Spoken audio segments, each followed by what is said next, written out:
Hi, this is Mark News from Plant Talk Radio. Thanks for subscribing and listening to our podcast, Your Gardening Questions from Plant Talk Radio. To keep this podcast free, we're partnering with Stoke Seeds.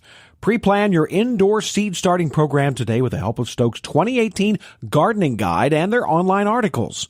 Whether you're adding texture through foliage, choosing a new variety for a splash of color, developing an existing garden, or starting from scratch, Stoke Seeds has some great catalog and online resources to help you through the process.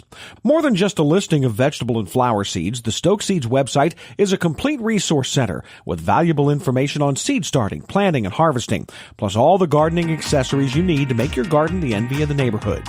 Get growing with Stokes. Now, today's question. Hi, this is Russ.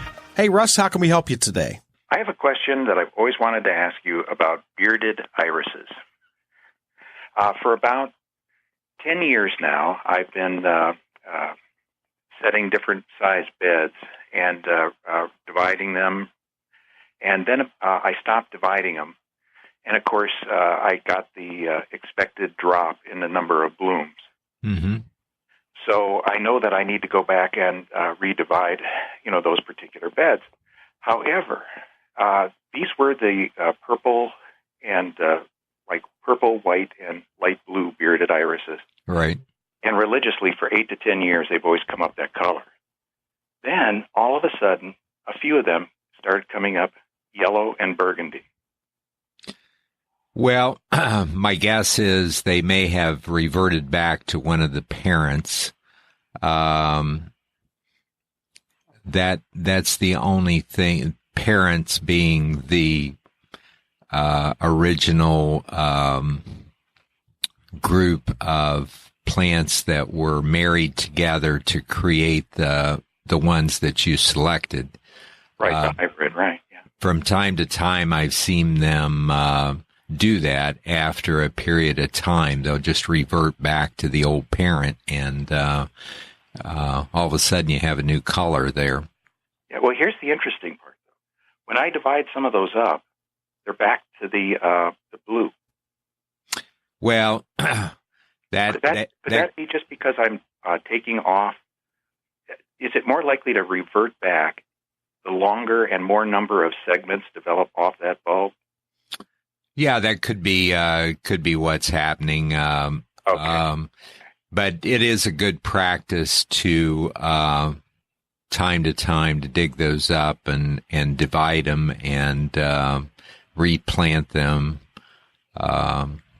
or give them to the neighbors or friends, or. Oh, believe me. you stalked everybody in the neighborhood, huh? So now, what's the least amount of years that you would suggest, or the maximum number of years before redividing? I think I wouldn't go more than 5 years before I would. Divide them and try to beautify the neighborhood. Yeah, I noticed that's when the blooms drop off too. So okay. Yeah. Well, you have answered my question. For a while there, I thought it might have had to do with fertilization or something like that as well. Typically not. The nature of the soil and so forth has not probably changed dramatically where they're at, and iris are not noted for having to require a lot of fertilization, so they kind of do their thing one way or the other, so.